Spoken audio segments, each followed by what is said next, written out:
Hoje é sexta-feira, dia 11 de julho de 2025. A gente tem hoje mais uma edição do quadro que a gente gosta tanto, que é o quadro Histórias de Empreendedor, onde a gente traz aqui empreendedores para falar sobre a sua história e a sua vida. E hoje temos o prazer de receber em nossos estúdios ele que é ex-presidente da Associação Comercial e Empresarial de Campina Grande, uma figura com muita história, passando aqui com a gente para debater sobre os mais diversos temas. Tem um currículo muito vasto como empresário, colaboração com o poder público, Luiz Alberto Leite. Luiz, para mim é uma satisfação recebê-lo. Boa tarde. A alegria é nossa de estar aqui com o Lenildo, um amigo que Fernando me deu de presente. Fernando Soares me deu de presente, Lenildo. Saudar Silas e saudar Verúcia, que está aqui com a gente. E dizer da alegria de voltar a essa casa. Eu tenho uma estima muito grande dessa casa. Tenho uma história com o Hilton Mota, assim, muitas histórias junto com ele. Era uma grata satisfação quando ele abria a porta da Leis que entrava, lá vem. Tito Mota também, que era o corretor dele. Então eu tenho um pedaço da história da minha vida. A Campina FM tá junto também. Isso. Alegria. Luiz Alberto. Obrigado pelo convite de estar vindo aqui. Eu que agradeço. Falar um pouco da minha história empresarial. Luiz eu conheci Luiz através, como ele citou, do nosso amigo Fernando Soares. Fernando Soares, que apresentou a gente a tanta gente boa. Aliás, ele era muito bom de fazer essas conexões. E Luiz é aquela figura que a gente gosta desde o início e respeita muito, colaborou já muito com Campina Grande e continua colaborando. Por isso a nossa satisfação de recebê-lo hoje aqui. Luiz, o quadro Histórias de Empreendedor fala sobre isso mesmo, histórias. Eu quero começar pela história da sua vida, porque não tem como separar a pessoa, o empreendedor, o homem, o pai, o homem público, a gente só é uma pessoa. Como é que nasceu Luiz Alberto Leite? Nasceu onde? Que lugar? Eu acho que você não tem problema de dizer a idade, você já tem um pouco mais de 40. Conta um pouco aí da sua história. Verdade. Eu nasci em Diamante, poucas pessoas sabem disso, acham que eu nasci em Campina Grande, mas eu vim para Campina Grande com um mês de nascido. Então, eu sou campina grandense, né, que eu sou 13 anos, com todo respeito, e eu sou de família de comerciantes mesmo. Meu pai foi tropeiro, né, ele trazia algodão lá de Conceição e levava querosene de Jacaré de volta, para não levar dinheiro. E aí, com isso, a família começou a empreender. E aí, meus tios, numa certa época da vida, eram conhecidos como os galegos da Rua João Pessoa. Era Luiz, Joaquim, João, Assis e José. Todos eles eram do comércio da Rua João Pessoa. E aí, assim, essa parte de ser comerciante, né, do qual eu tenho um orgulho danado, tá no meu sangue. E eu nasci em 49. Eu tenho 75 anos de idade, eu vou completar 76. E outra certa, é um negócio que eu me orgulho muito. Eu me orgulho de muitas partes da minha vida. Uma delas é de ter 50 anos de formado em engenharia elétrica. Eu formei em engenharia elétrica e poucas pessoas sabem disso, Verusca, quando não tinha máquina de calcular. Não existia máquina de calcular, nem essa aqui tipo do celular. A gente fazia tudo na munheca. Em 1970. E não faz tanto tempo, né? E quando eu saí da universidade, Lenildo, eu fui para meu tio Luiz Pereira, que era dono da Eletrocasa, ele me convidou para continuar, encarar na empresa dele uma vertente de construções elétricas. Ele tinha uma loja de material elétrico. E aí era um convite quase que assim, inaceitável, porque ele fez parte da minha vida, Luiz Pereira, e também em certa parte do estudo, quando não tinha crédito educativo e não tinha nenhuma bolsa para nada, ele, de vez em quando, me acudia com alguma verbinha para sobreviver na universidade, que era duro que só na universidade. Mas aí acabei em engenharia elétrica, fiquei com ele 10 anos, e daí a caminhada empresarial começou, 10 anos depois. Você, quando foi fazer faculdade, pensava em ser empresário ou pensava em ser um profissional liberal? O que você esperava para a sua vida? Quando eu completei 18 anos de idade, eu tive a maioridade declarada para ser comerciante. Com 18 anos de idade eu já era comerciante. Meu pai tinha uma loja de material elétrico. Era Eletronorte, o nome da empresa. Ficava ali na rua Marquês do Eval. E aí, assim, quando eu passei no vestibular eu tinha 20 anos. Aí, assim, a gente empreendeu ainda como comerciante. Na verdade, a gente começou a trabalhar com 12 anos de idade. Eu fui cobrador, que eu fazia com muita galhardia. Eu estudava no Colégio Pio XI e assim, trabalhar para mim, para mim, eu já vi seus depoimentos, 12 anos era normal em trabalhar. Isso. A gente precisava trabalhar, precisava ajudar a família. E aí, com 18, acho que 16 anos, eu já era comerciante. Com meu pai, na Eletronorte, uma loja de matéria elétrica que estava na rua Marquês de Deval, repetindo. Então, a atividade empreendedora e a parte do conhecimento universitário casaram? Nunca se afastou de mim. Eu nunca se afastou de mim. Aí eu fui para a universidade. A loja não deu certo, meu pai acabou voltando para trabalhar com o tio Luiz. E eu, assim, num lance de muita sorte, porque eu não era um aluno exemplar, eu passei no vestibular.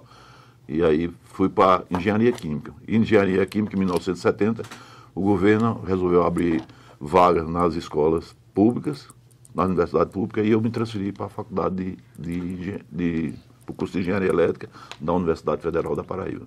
E aí concluí lá.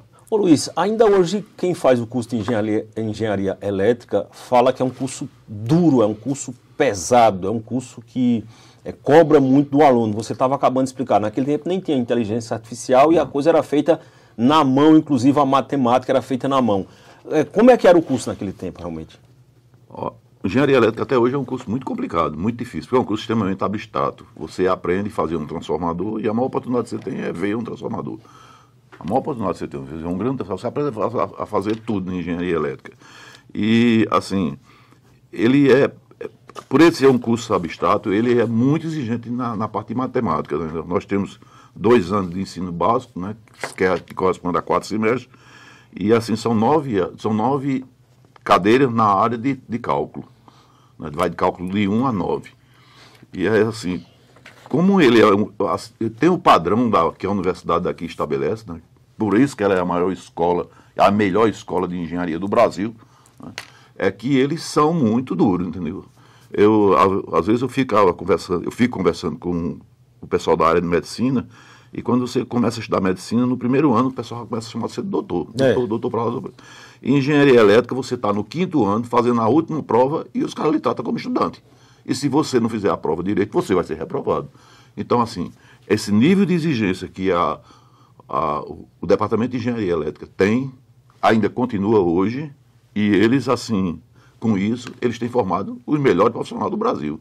Agora, é uma escola que, você chegando em São Paulo, dizendo, eu fiz o curso de Engenharia Elétrica na Universidade Federal de Campina Grande, no Departamento de Engenharia Elétrica, você arruma um emprego em qualquer lugar. Por isso que, assim, os alunos são... Quem consegue terminar é porque é bom. Aí, assim, mas, assim, o maior índice de desistência é o curso de Engenharia Elétrica. Sim. Ainda é o curso de Engenharia Elétrica.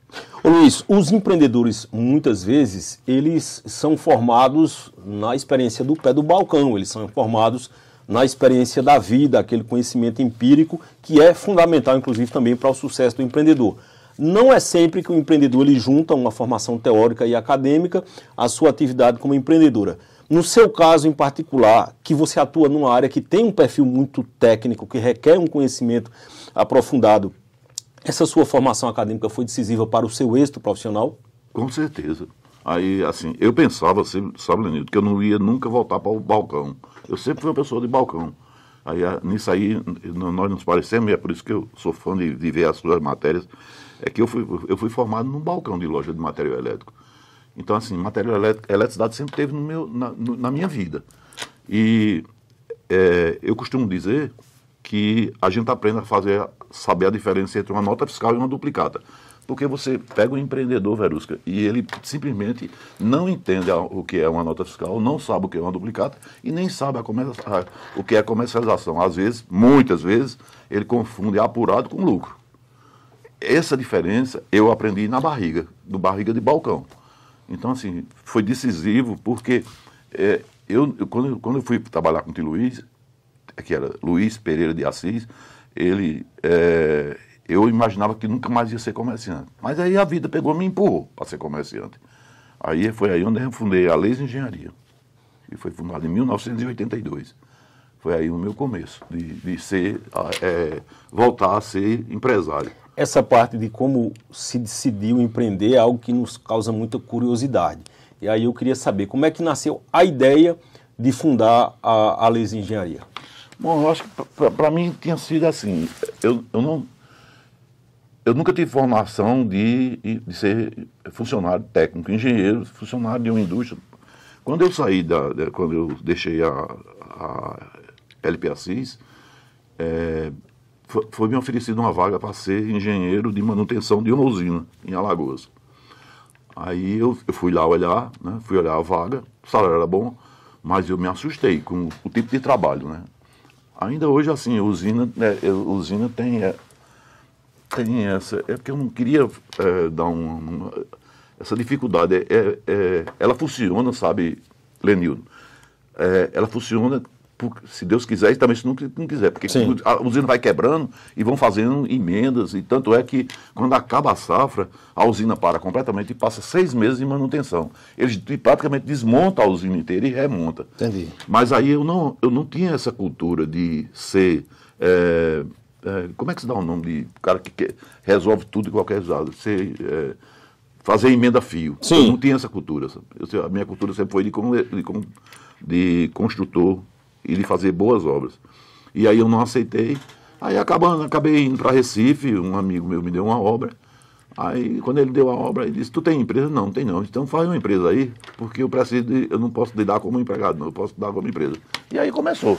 A iluminação do estado de Paulista. Aquela cidade fica perto lá de Recife. Isso. Era a iluminação do campo de futebol de Paulista. Aí como eu tinha habilidade de fazer projeto de iluminação, fiz o projeto, executei a obra, mas eu precisava fundar a empresa. Aí voltei para Campinas, aí voltei para o meu amparo, que sempre foi Salete, né, minha esposa, e ela, assim, ela era datilógrafa, secretária, e eu e ela sozinhos. Aí a gente começou a empreender, e eu tive uma ajuda muito grande de um irmão de Salete, chamado Walter. O cara, ele era publicitário. Já pensou? Era. Inventou o nome de engenharia, inventava os comerciais. Me ajudou muito ele, porque ele ajudou a divulgar. Ô Luiz, e como você explicou, e algo que acontece ainda hoje com muita gente, a história de abrir um CNPJ porque não dá mais para trabalhar com o CPF. Isso. E como é que foram os primeiros passos? Porque empreender no Brasil não é fácil. E como você já disse, começou ali você e sua esposa, parece também com a história de muita gente, as empresas começando dentro de casa. Como é que foi o início? Porque o próprio Sebrae mostra, com suas pesquisas, que muitos CNPJs morrem logo no início. Como é que foi o início para você? Assim, eu já tinha um nome no mercado, né? Eu fazia 10 anos que já era engenheiro e militava muito com obras. Aí, assim, essa obra já foi me dada, assim, pelo conhecimento que eu tinha, de 10 anos de trabalhar. E aí foi uma consequência. Aí apareceu essa, aí foi aparecendo outras. E, assim, praticamente a formação veio com o mercado abrindo, né? A gente chamava de mercado. Eu acho que naquele tempo eu não tinha Sebrae, era NAI, né? Na época. Não existia Sebrae. E não existia esse treinamento de ser empresário. Assim, mas como eu já vinha de uma loja de matéria elétrica, eu fiquei 10 anos com a LP Assis, então eu tinha muita vivência com a parte empresarial. Aí, assim, o nascer mesmo, Lenildo, foi o aparecimento de mercado. Então apareceu esse mercado meu, um mercado restrito e muito técnico, Isso. né? Então apareceu uma eletrificação, apareceu uma subestação. E aí as pessoas foram me convidando e eu fui aceitando. Assim começou a lei de engenharia. Ô Luiz, como é que foi se adaptar às mudanças nesse mercado ao longo do tempo? E é um mercado que exige estar sempre se atualizando e sempre estudando? Sim. Tanto é que, assim, eu tenho uma transformação de perfil. Assim, historicamente, sabe, eu tenho algumas lembranças que... Como é que eu atravessei aquela época de inflação Sim. de 3% ao dia? Sim. Era uma história muito perversa, entendeu? Assim, tudo que você vendia, quando dava antes de 4 horas da tarde, você tinha que correr do banco para aplicar. Se receber cheque, você tinha que receber, o cheque é para quanto? É para amanhã, tinha que colocar os 3% em cima. E a gente escapou. Foi uma época que eu considero assim, uma das fases mais difíceis do mundo empresarial. Era aquela inflação que corroía, né? Mas, assim, as oportunidades não pararam de aparecer, não. Sobreviveu. O negócio que eu achava que não ia sobreviver era a pandemia. E a gente sobreviveu. No meio da sua história, da sua vida, aparecem muitas pessoas que têm contribuições importantes. Tem um, assim, que eu não esqueço nunca. Foi Salomão Davi, que me fez uma dádiva do qual, quando eu me recordo, me emociona. E a outra foi Raimundo Lira. Raimundo Lira, minha empresa funcionava ali na rua João Leôncio, atrás da Caixa Econômica. Era uma casa que hoje é um consultório. Um belo dia, Raimundo Lira aparece, eu prestava serviço para ele. Eu fazia serviço para ele. Ele me pedia e eu fazia. Principalmente lá na Fazenda Poderosa. Aí ele parou na porta, aí minha irmã disse, doutor Raimundo Lira está ali na porta, te esperando, te chamando. Aí eu fui. Oi, Lira, algum problema de instalação? Ele disse, entra aqui, que eu queria falar contigo. Aí eu entrei no Galaxy, era lindo o Galaxy dele, um Galaxy azul. Aí a gente foi, saiu da João Leôncio, ele rodou, passou pela rua João Pessoa. Aí quando chegou na rua João Pessoa, naquele prédio da esquina, rua João Pessoa, com o João da Silva Pimentel, ele parou, aí eu sabia que aquele prédio era dele, né? Aí ele, vem cá para te mostrar um negócio. Aí foi, já tinha alguém dele esperando, Zé Laércio, eu acho, que até hoje trabalha com ele. Aí Zé Laércio abriu, aí ele me mostrou. Aí eu, não, ali, coisa excepcional. Só, tu vai entrar aqui hoje e segunda-feira eu quero você funcionando aqui. Eu disse, papai, você é louco? Aí assim, eu nem tenho dinheiro para pagar aluguel, não tenho dinheiro para pagar a transação. Ele fez, eu quero fazer com você o que alguém já fez comigo na minha vida. A pessoa que eu quero retribuir a quem fez comigo, eu escolhi você. E é você que vai. Sim, o aluguel. Ele fez, eu quero que você tome posse. Depois a gente resolve tudo. Aí nasceu a lei. Aí a lei de engenharia se mudou para hoje uma pessoa. É uma história assim que... Isso foi importante para o boom da empresa? Isso foi assim, foi a virada de chave. Eu saí de um esconderijo e fui me apresentar para o mercado. Aí, na segunda-feira, a gente começou a funcionar. Então, assim, você aparece muita gente na sua vida do qual você fica... Por que isso acontece? Aí eu peço permissão para acreditar que é Deus que está me protegendo. Certo? É Deus que está me protegendo. Eu tenho certeza disso. Então, esse foi o viés que aí a empresa despontou. E assim, a área técnica que você falou, né? Voltando à área técnica. Por exemplo, eu comecei fazendo pequenos serviços de eletricidade, instalação predial, eletrificação rural, que eu fiz muito. Cheguei a construir quase 10 mil quilômetros de linha.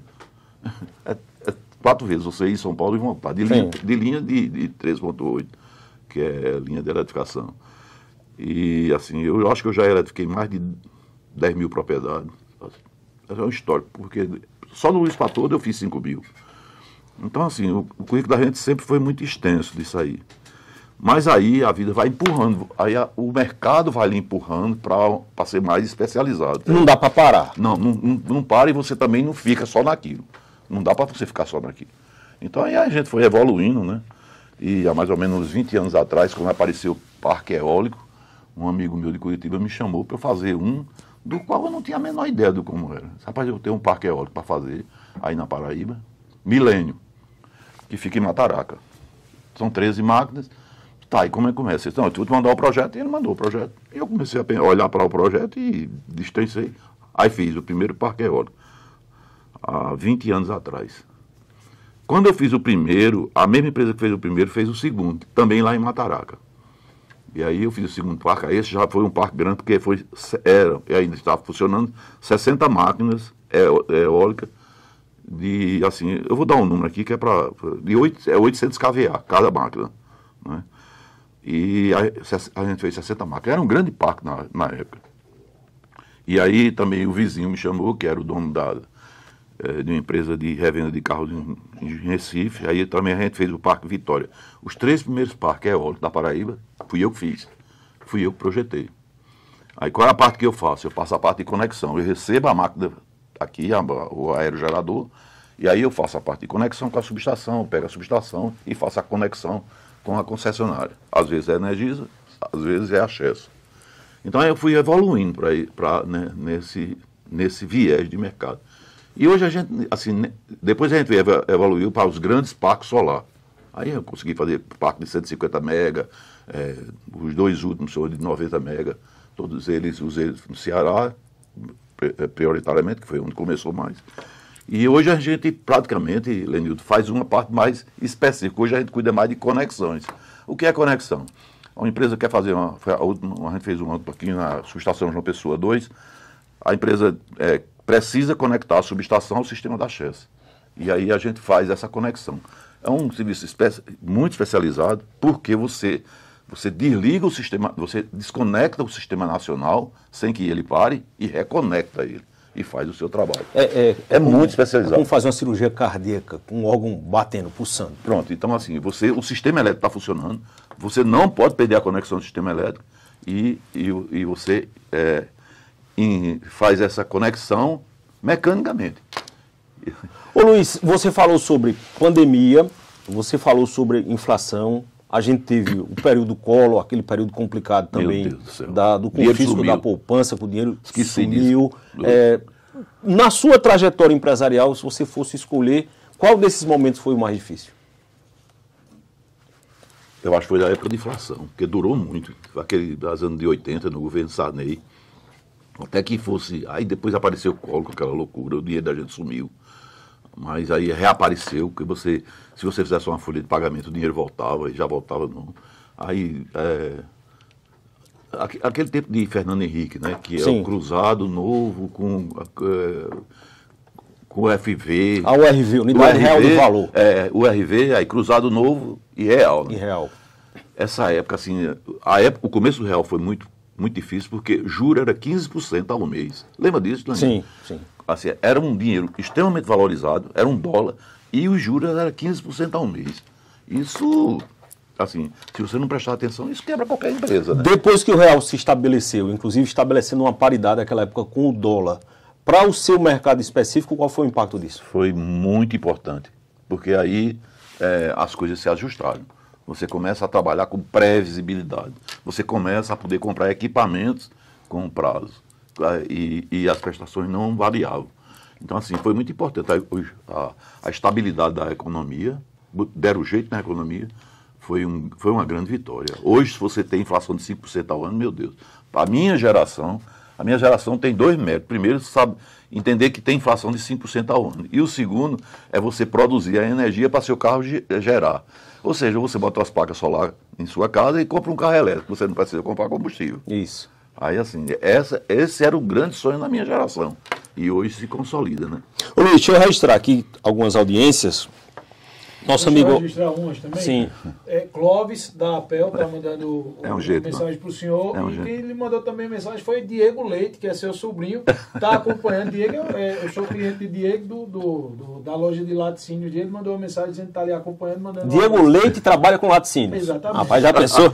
Olha, o Alexandre Moura está no aeroporto e está aqui acompanhando o programa. Ele está indo para Recife e está acompanhando o programa. Minha grande amiga Maria de Steinmiller está mandando uma mensagem aqui dizendo: Luiz Alberto, amigo querido de longa data, história emocionante, meu abraço com admiração extensivo à amiga Salete. Também na audiência aqui, o nosso amigo Heriberto Mendonça, está dizendo assim: grande cidadão de Galante, estou na escuta, Campina Grande deve muito a esse cidadão chamado Luiz Alberto, coloquei banheiros químicos em Mataraca, tá vendo aí? É verdade. Meu amigo, a marca tá por todo canto, viu, do nosso amigo também Heriberto. O Alessandro Souza está aqui na audiência falando, antigamente o cara começava a trabalhar com 12 anos, virava gente. Já hoje, né, Silas registrou aí também a audiência do nosso amigo Clóvis, esteve recentemente aqui com a gente também falando sobre a história da APEL, né, que está completando 50 anos. Um grande abraço para o Clóvis. O meu amigo Helder Campos, do Sinduscom, está aí na audiência dizendo aí o nível é elevado. Ele citando, inclusive, que Fernando foi quem levou o Helder para a associação comercial, como tanta gente. O nosso amigo Fernando Soares acabou levando para a associação comercial. O Leonardo Rocha, o meu amigo Leonardo Rocha, também está aqui na audiência do programa. Um grande abraço para o Leonardo. A Rosália Lucas, secretária, vai estar aqui com a gente daqui a pouco no próximo bloco, também acompanhando o programa. Muitíssimo obrigado a todos vocês pela audiência do programa. Luiz, o presidente Sidney Toledo não podia faltar, o presidente da associação está aqui também acompanhando o programa na audiência, mandando um abraço para o Luiz Alberto. Luiz, numa lista que você me passou aqui, eu estava curiando aqui, eu estava vendo, você é sócio fundador da Laser Engenharia, da Preforte Indústria e Comércio de Pré-moldados, Paraíba Condutores Elétricos e a Energy Eletricidade. Mas aí Luiz Alberto tem uma história também nessa questão de ter ido para a defesa de classe, atividade associativa. Como é que você foi se envolver com a associação comercial, onde você se tornou presidente da associação, presidente da federação? Como é que foi esse passo? Sérgio Catão e José Arlindo. Zé Arlindo foi uma pessoa muito importante, né, nessa decisão de me alçar para o associativismo. O Sérgio Catão foi o primeiro que me convidou, a gente tinha uma amizade, o Salete trabalhou na Telpa, e ele foi teve uma época diretor técnico da Telpa. E aí a gente já estava uma grande amizade, e ele me levou para a associação, aí depois Zé Arlindo me fez diretor e me fez 6 anos vice-presidente dele. Aí, assim, eu tenho uma associação comercial como sendo sei lá, o meu time de preferência. E aí o associativismo entrou na minha vida. Aí, em seguida, com a saída de Zé Arlindo, eu fui fazer vice de Alexandre Moura. Fiquei 4 anos. Eu passei 10 anos como vice-presidente da associação comercial. Eu fui 2 anos de Arlindo, 4 anos de Éder Medeiros, e 4 anos de Alexandre Moura, foi 10 anos. E aí, assim, Fernando Soares, o seu próximo passo é ser presidente. Não, Fernando, nem invente isso. Né? Nem invente isso, porque eu tive um insucesso, né, que foi o fim da lei de engenharia, foi um insucesso, e isso me machucou muito e eu não queria me expor. Não quero mais. Mas aí Fernando foi muito decisivo, uma pessoa que contribuiu muito foi Alexandre Moura foi quem bateu o pé. Nada disso. Isso aqui não é mago de ninguém. E depois eu acabei descobrindo que Steve Jobs, né, teve 150 experiências. Exato. E aí, assim, aquele homem era muito forte. E o cara tivesse 150 insucessos. Vamos chamar de sucesso. Isso. E ele virou esse gênio empresarial que é, né? E na realidade, assim, quando você tem um insucesso, você sai muito mais forte do processo. Quem tem esse negócio de comércio e empresarial na veia, ele vai ficando mais forte, vai ficando mais duro e aprende a corrigir os erros. Eu vou querer mexer um pouquinho ainda com a história do insucesso, mas aí você, da presidência da associação, foi para uma outra missão, que foi a missão também de contribuir com o poder público. Luiz Alberto com grandes contribuições ao poder público, inclusive como secretário de Desenvolvimento Econômico de Campina Grande. A história começa assim, quando Ricardo Coutinho se lançou candidato, a gente conseguiu travar com ele uma grande parceria. E ele tinha uma grande visão dessa conexão entre o mundo empresarial e o mundo público. E quando o Ricardo foi eleito, a primeira coisa que ele foi me convidar para ser secretário de Indústria e Comércio. Aí eu pensei, na época eu estava num boom muito grande de negócios, né? Eu estava muito atarefado empresarialmente. Aí eu disse, Ricardo, eu não vou topar não, agora eu vou te ajudar. Agora eu tenho um cara para indicar que ele vai me substituir com galhardia. Aí ele fez, tá bom, deu o nome, aí o Marco Procópio. Ele disse, rapaz, eu não sei quem é esse cara não. Disse, não tem problema, não precisa você saber quem é ele. Você não vai casar com ele? É isso. Ele que vai ser seu secretário. E aí foi aquele sucesso estrondoso, né? Eu fiquei na Associação Comercial e Marco Procópio foi para a Secretaria de Indústria e Comércio, né? E aí, assim, tem tantas obras, assim, tem uma que um dia 20 de dezembro de 2001, parece. Acho que foi isso. Eu posso estar errado no ano, mas no dia eu estou certo. 20 de dezembro, Marco Procópio ligou para mim, secretário.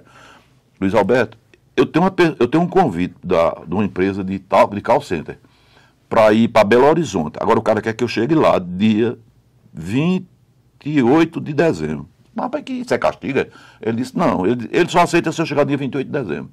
O convite está extenso para dia 28 de dezembro. E aqui no estado não sai nem passagem aérea mais, porque o ano fechou. O que é que a gente faz? Eu disse, Marco, ou eu pago pela associação comercial, ou tu bota no teu cartão de crédito e a gente vê como é que faz. Mas a viagem tu vai. Ele disse, vou. Aí Marco foi.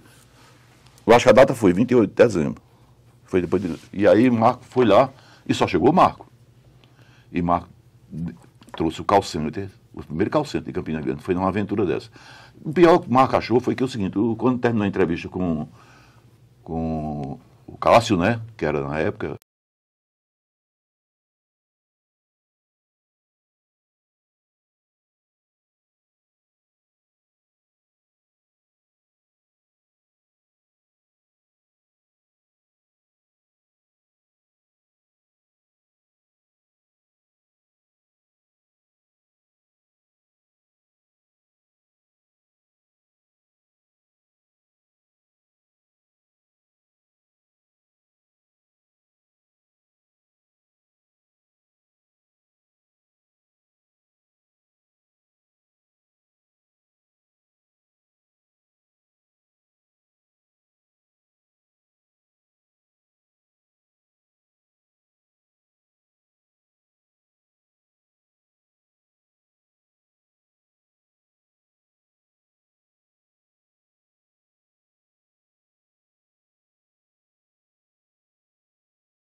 Era Antônio e Cássio. Quando terminou a conversa com Cássio, Marco Procópio fez um esboço histórico. Ele provou para Cássio que a melhor coisa era melhor sair de São Paulo e vir para Campina Grande. Aí ele mostrou custo, mostrou alimentação. Com aquele jeitão de Marcos falar. Que ele é muito teórico, isso, né? Isso. Muito teórico. E quando ele pega a máquina de calcular, ele convence mesmo.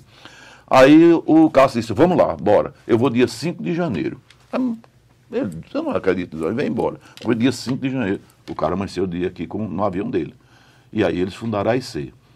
Na época, ele já desembarcou, assim, Veneziano teve uma participação muito importante, ele foi muito solícito na época, atendeu tudo, acabou negociando aquele forroque. Bom... Aquilo foi de 2011 para 2012, estaria sendo isso? Eu acho que foi isso. Do penúltimo para o último ano de Veneziano? Não, foi no começo. Foi no começo da gestão? Veneziano. Foi. E aí, acho que foi 2011. 2011 eu acho que foi o ano. Não, 2011... Não, foi não, 2011 foi no ano que meu irmão morreu. Foi bem antes. Aí começou com 600 empregos. Aí, hoje é o maior empregador de Campina Grande. Isso. São 8.500 empregos. Aí assim, a gente construiu uma geração de pessoas que estão na universidade porque estão no AIC, trabalhando como em call center, né? Mas o importante desse emprego de call center é que você pode trabalhar de manhã e estudar de tarde ou de noite. Isso.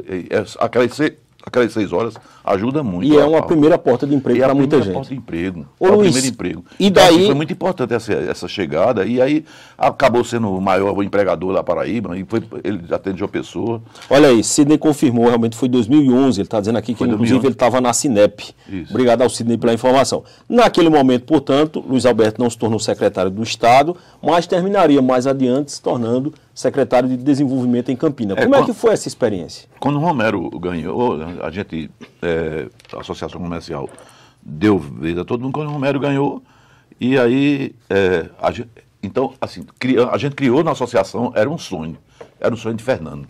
A gente precisa colocar na Secretaria de Desenvolvimento pessoas da Associação Comercial, empresário que sabe a diferença, para a gente dar uma conotação empresarial. E aí, a primeira tentativa com o Marco Procópio foi um sucesso estrondoso. O Marco fez uma gestão dessas exitosa, muito exitosa. E aí, em seguida, Romero aceitou também. Aí todo candidato a prefeito e governador, quando vai lá, tu sabe que é a primeira coisa. Ei, você topa botar um... Exatamente. Né? A ficha é sempre essa. E Romero disse, eu topo. Aí quando o Romero foi eleito, disse, manda a lista. E aí eu relutei para botar meu nome, né? Mas aí foi quando o Salete disse, não, bota seu nome aí, não tem nada não. Aí eu botei meu nome como sendo um dos que... para comprar a lista de 3, que a gente tinha a leitura de uma pessoa, do qual eu estava na lista. E para surpresa minha, Romero, no dia foi uma festa, inclusive. Foi no dia da posse de Álvaro, como presidente da Associação Comercial, a minha saída, e aí Romero ficou guardando para anunciar o nome na festa. Né? Aí, quando foi nessa festa, o Romero anunciou o secretário de Desenvolvimento Econômico. Aí acabei virando a noiva da festa. Ô Luiz, a gente sempre fala sobre isso aqui, houve um tempo que as pessoas tinham uma visão de que o empresário, o empreendedor, ele não deveria se misturar, vamos dizer assim, com a atividade política. Assim como o Fernando, eu tenho uma visão diametralmente oposta a isso. Eu acredito que as especialidades devem colaborar sempre com o poder público quando for convocadas. Eu entendo, por exemplo, que a sua presença naquela época na prefeitura, assim como a presença atual de Itamla, não é a prefeitura dentro da associação, é a associação dentro da prefeitura, ou seja, é o setor produtivo contribuindo com o poder público é do interesse do público, independente de quem seja o prefeito. Eu defendo que deve contribuir quem seja o prefeito, quem seja o governador.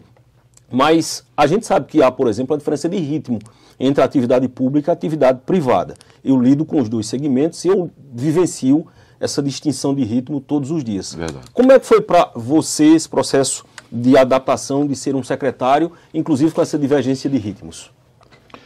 A secretaria, assim, a gente começou com... O primeiro desafio foi aquele de São João, né? Sim. Em 2012. Foi a primeira gestão. E aí eu fiquei a observar aquela questão. Ronaldinho era o coordenador de São João. E eu, assim, na foi verdade, 2013. 2013. Foi o primeiro de Romero. Foi o primeiro de Romero. Foi, Ronaldinho foi o coordenador. Isso. E aí, assim, eu sempre fui muito observador, né? E eu tinha que fazer aquilo. Eu tinha visto a experiência do Marco Procópio. E assim, Marco me auxiliava muito. Porque em algum momento eu quis desistir, porque eu não entendia que não os times eram diferentes. Isso não dá pra gente. E aí, assim, para surpresa nossa, Romero tomou a decisão de fazer o complexo Aloysio Campos, que foi ele indenizar aquela área. Né? Perfeito. Aí eu digo, rapaz, esse cara é diferente.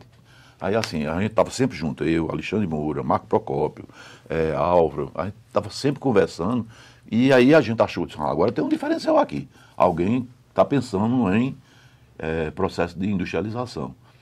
E aí aquilo caiu no colo da gente, e aí eu levei para a secretaria Alcindor, levei Dunga Júnior e André Aga, que foi muito importante nesse processo,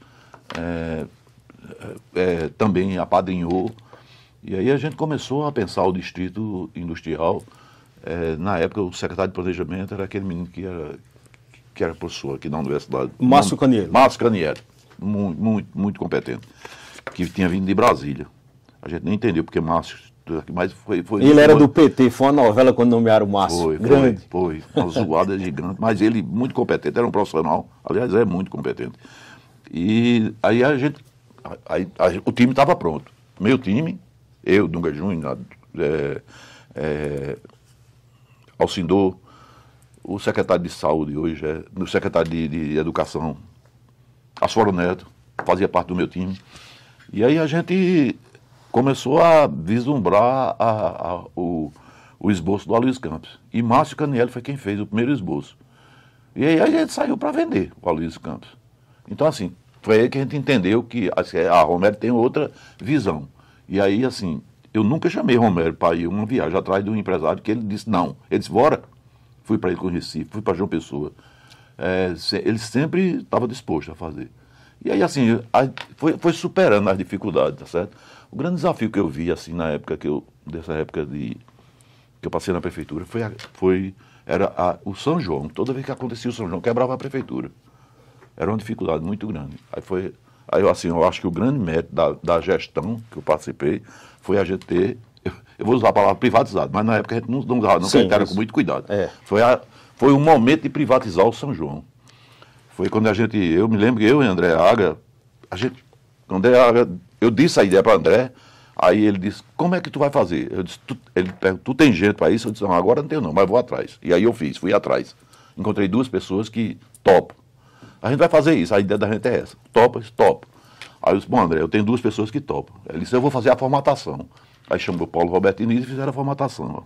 Aí uma viagem, eu, André era uma caravana gigante. E Romero, a gente foi uma visita em Monteiro. Acho que foi esse negócio de transposição.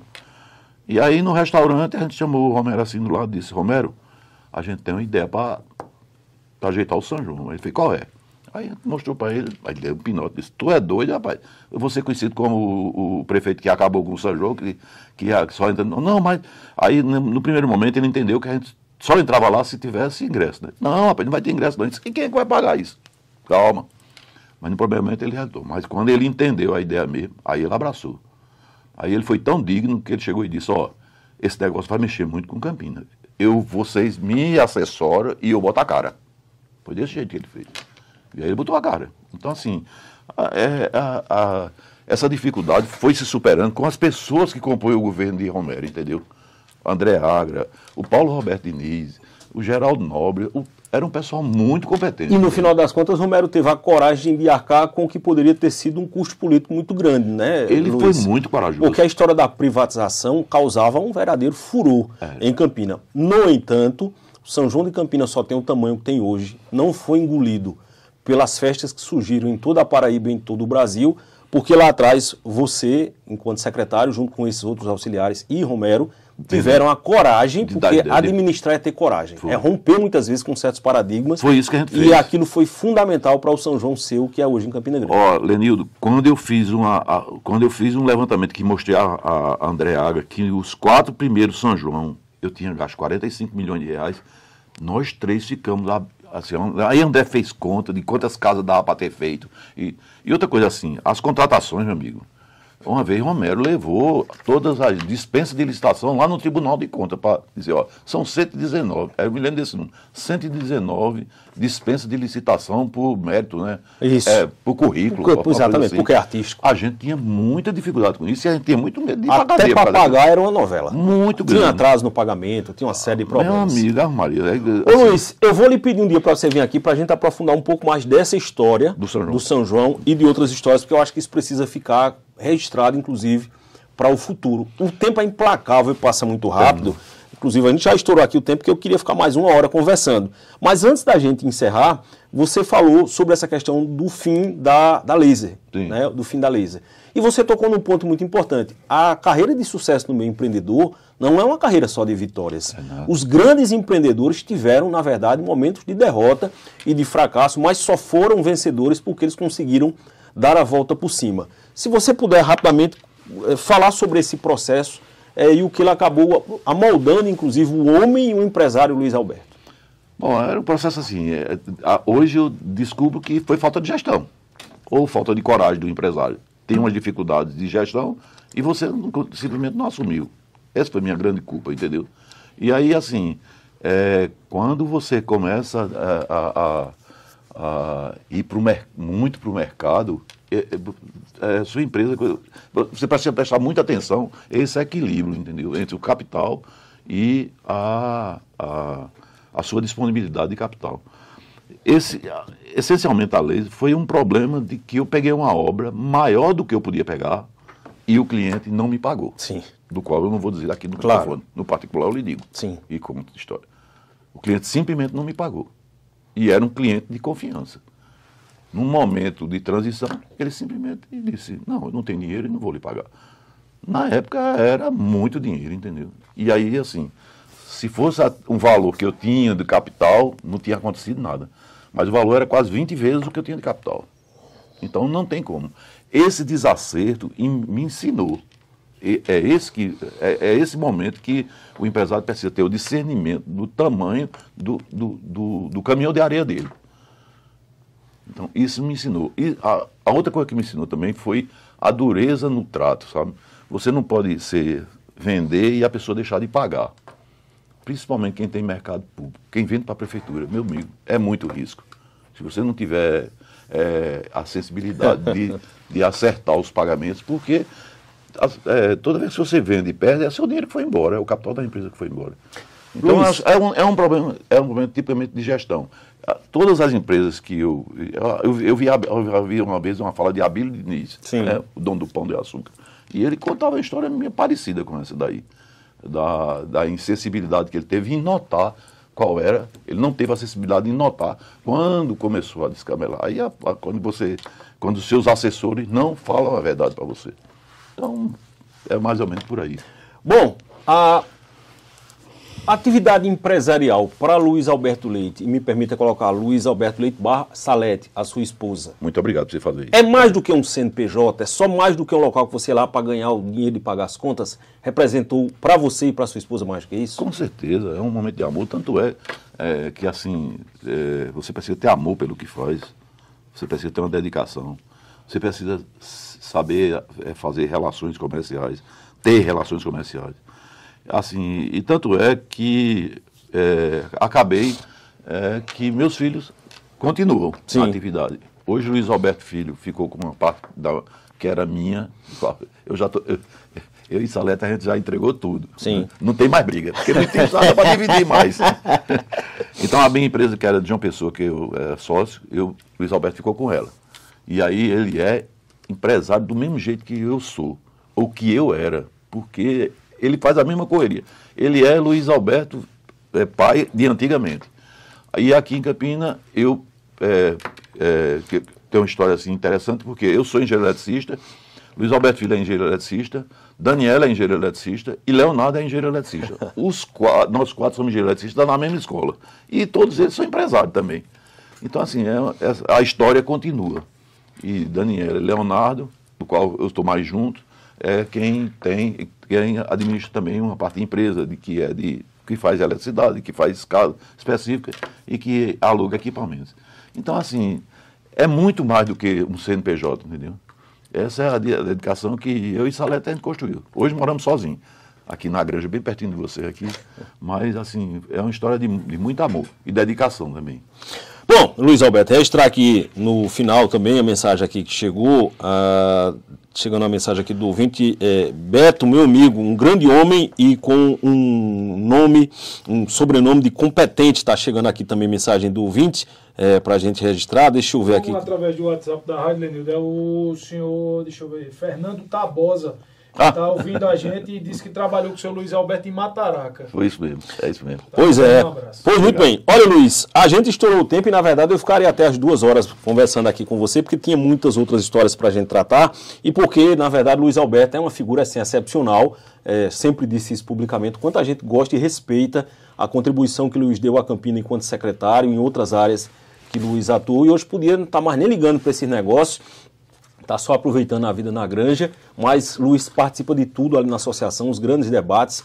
Eu vejo o amor de Luiz pela associação. Quando Sidney me chamou junto com o Fernando e com o Luiz para ir para a associação, eu aceitei em grande parte que foi um chamamento de Luiz e uma missão, através de a gente continuar o trabalho feito por Fernando Soares na associação. Fui estagiário na associação comercial e eu vejo homens muito preocupados com Campina Grande. Verdade. Isso quando a gente testemunha de perto, a gente tem uma visão mais clara. E eu vejo o quanto pessoas como Luiz, como Alexandre, como Sidney, como Álvaro, Marco Procópio, de vez em quando me liga com as ideias mirabolantes de Marco para a gente fazer alguma coisa. E outros tantos, Laércio, mais recentemente também, juntamente com o Tâmara, um grupo grande ali na associação. O professor Jurandir, muito preocupado com tudo que acontece em Campina, na Paraíba. Vocês realmente têm uma contribuição muito grande dada a essa cidade e Luiz tem todos os méritos. Então, dizer que foi uma honra recebê-lo para contar um pouquinho da sua história, dizer que eu espero você de volta aqui em outras ocasiões. Inclusive, agradecer a Verusca, que veio aqui também em nome da associação para acompanhar Luiz Alberto. E é isso. Eu espero muito sucesso para você e que você volte aqui, porque a gente tem muita história ainda para contar. Muito obrigado. E dizer assim, da alegria de estar aqui e assim, relembrar Fernando. Fernando tinha um sonho de que Lenildo fosse o substituto dele. Ou fosse o estado dele, dizia isso muito a mim. E assim, de voltar a essa casa, de contar, dar um pouco de contribuição dessa loucura que é ser empresário e ser empreendedor. Muito obrigado pelo espaço. Estamos todos firmes. Deus nos ajude.